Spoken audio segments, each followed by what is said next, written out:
How is it going, everybody? This is RBT coming at you with my Rose Bowl preview slash prediction video. It'll be played on New Year's Day, January 1st at 4 o'clock Central at the Rose Bowl in Pasadena, California.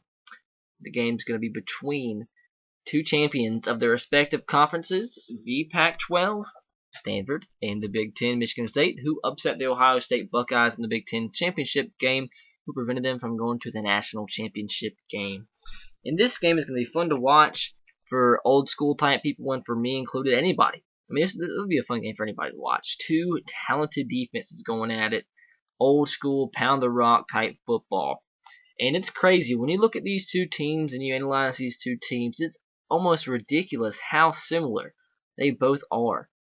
Both teams run the football. Both teams have pretty decent quarterbacks. Well, I mean, I think they're both really talented quarterbacks who take care of the football, who I guess you can call them game managers, but they're still talented.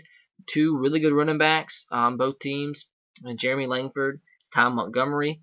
A solid core of wide receivers, and that was really the question mark coming into the season, was Michigan State's wide receivers going to be able to step up. Not one guy did, but they have a core of guys that really did play well this season. Both have talented defenses. Both have ridiculous front seven, some of the best run defenses in the country, and best overall defenses in the country. We all know Stanford has Shane Scove, one of the best linebackers in the country. Michigan State has Max Bullock, one of the best linebackers in the country. So two of the best linebackers in the country going at it, and two of the best defensive lines in the country too. So this is going to be a fun game. This is a hard game to predict, really. Stanford, I believe, has the edge on experience, and because they've been there before. Michigan State hasn't been to a Rose Bowl since 1987, if I'm not mistaken. It's been a very long time. I might have the year wrong. But Stanford's been there before. They've played tougher competition this season. But I mean, they're still watching them. I've watched them both play many times this season. They're both it's almost scary how similar they are. Michigan State upset the Ohio State Buckeyes in the Big Ten championship game. They only have one loss season. That was to Notre Dame earlier on in the season. Lost the game very close. So Michigan State's a field goal away from being, or touchdown away from being undefeated and then going to the national championship. Because if Michigan State's undefeated, I believe they make it to the national championship. At least they played a decent opponent out of conference in Notre Dame. And they might have played a couple others as well.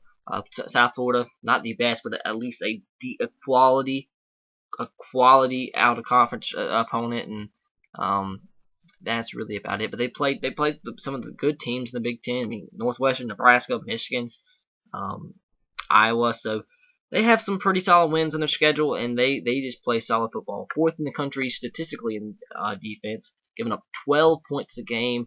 And Stanford's is a little bit more, giving up 18 points a game. That's still two solid stats, and it's going to be a fun defensive game. Okay, there's a couple things I think this game comes down to. Number one, running backs. Which running back will be able to grind through the extra yards and be able to pound the rock and take care of the football? When you look at that, I think you got to go with Ty Montgomery. Michigan State at the beginning of the season really didn't have a number one guy. Took them a little bit into the season to figure out that Jeremy Langford was there going to be the featured back. I mean, he's played well. Don't get me wrong. He's a great running back. He played absolutely phenomenal in the Big Ten championship game. He also had that long touchdown catch to put him up. Was that when they went up 17-0 or 10-0? But regardless, he's a playmaker and makes plays. But on the other side, the back that really fits what they need to do in this game to get their team the best chance to win is Ty Montgomery. He's had plenty of games this season where he's had 30, 40 carries a game, and he consistently gains 3, 4, 5 yards, and he gets stronger as the game goes along. It's a guy that left last season or in the off season, wanted to play professional baseball, and he actually came back and he wanted to be the feature back, and he just done great. He's a physical runner, he's a downhill runner, and he can definitely give you the carries that you need. If you need 50 carries for some reason, he's there to give it to you. They have success 3, 4 yards of play, he's going to be there at every single down running the ball. So that's an advantage. I think you go with Ty Montgomery there. And then quarterbacks, you have Kevin Hogan of Stanford and Connor Cook of Michigan State. Watching both play the games I've seen, I would give the talent edge to Kevin Hogan. But what I did not realize until I looked into the stats, something that's going to be big in this game is who's going to protect the football. And these quarterbacks have their stats are so similar. But there's one stat that's a little bit different, which goes in favor of the other. You look at them. Connor Cook's thrown for 2,423 yards. Kevin Hogan has thrown for 2,487. That's ridiculous. How many touchdowns have both thrown? 20. They're both at 20. Kevin Hogan's done a little bit less passing attempts, but I mean he can rely on a good running back in Tyler Gaffney, so he doesn't have to throw the football as much, but he has thrown for more yardage than Kevin Hogan in about 70 less attempts. It shows they have a little bit more big playability through the air there. But another stat that catches your eye just a little bit: Kevin Hogan's thrown 9 interceptions. That's almost a 2-to-1 ratio. And Connor Cook, he's thrown 5 interceptions. That's a 4-to-1. I can't do math. 5-to-1 ratio. Yes, a 5-to-1 ratio. There's just a little bit above 2-to-1. So if you want a quarterback to protect the football, I think you're going to go with Connor Cook, because I think he'll protect the football. I think he won't throw any picks. I don't believe he threw a pick in the Ohio State game. So he protects the football when he has to, plays well, manages the game, makes big plays when he had to. He actually ran for a couple big 4th down conversions in the Big Ten championship game. So, but on the flip side, Kevin Hogan did the same thing. I mean, like I said, it's ridiculous how similar these teams are. About each position, you got similar players, and it's crazy. It really is. So who do I want to go with? Do I want to go with the team that has the little bit more big playability, running back that can pound the rock, give you 30, 40 carries in the game if you have to, or to go with the team with a quarterback that normally limits mistakes? It's so tough to pick against Stanford because they've been there before. They proved they can do it. They proved they have what it takes to win the Pac-12 and compete in big type games. They did what they had to do. They shut down the Oregon offense, which is so prolific.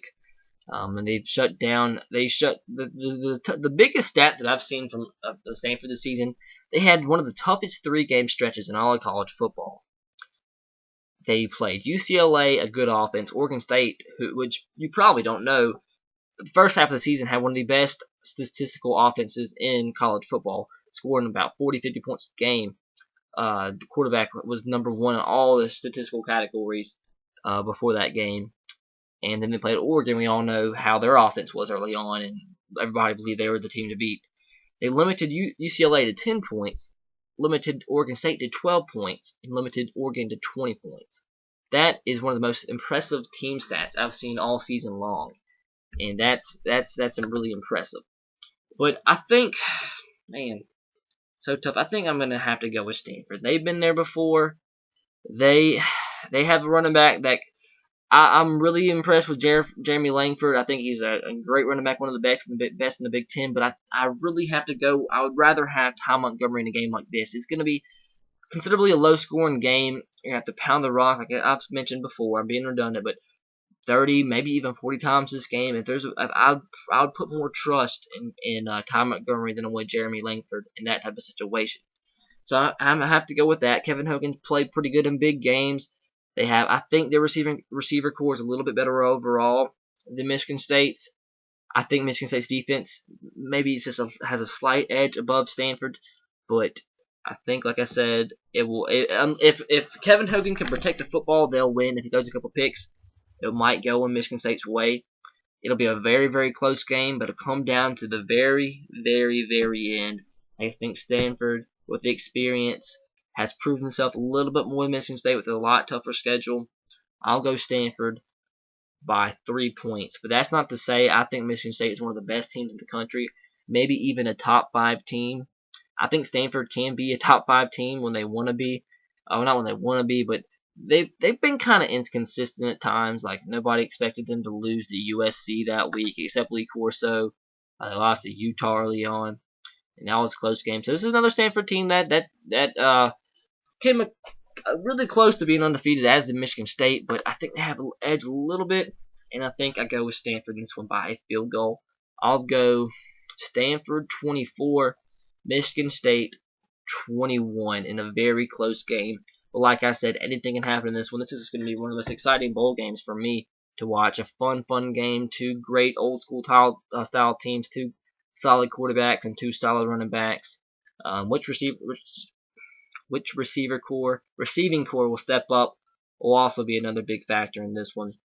And I think I'll put a little bit more trust in Stanford's receiving core, like I said earlier. So I guess that's it, guys. I did as much as I can there.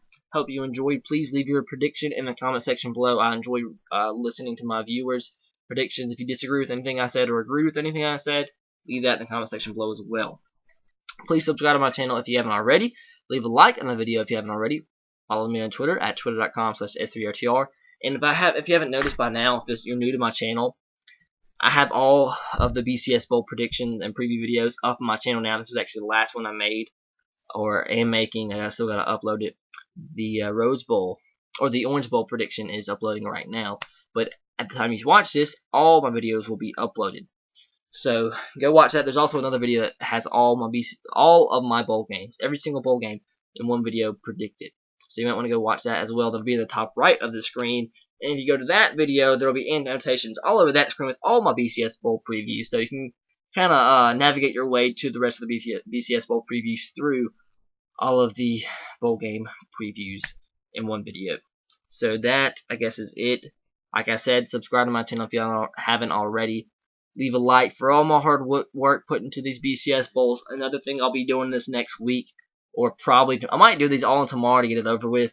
I'm going to upload a NCAA Football 14 sim of each and every game in the BCS Bowls. So 5 videos should be coming up tomorrow. Sorry if that kind of annoys you, but I got to get them all out as soon as possible. And then, if you love college football and the bowl games, I'm coming at you with a recap of every single bowl game this bowl season, just like I did last season. It was very successful on my channel, and hopefully it'll be the same this year. But that's it, guys. Hope you stick around on my channel. If this is one of the first videos you're watching, please subscribe and hang around. Breaking news, sports, talk about sports all the time. That's the main point of my channel, so hope you stick around. But until next time, guys, roll Tide, go Sox, and go Titans to you.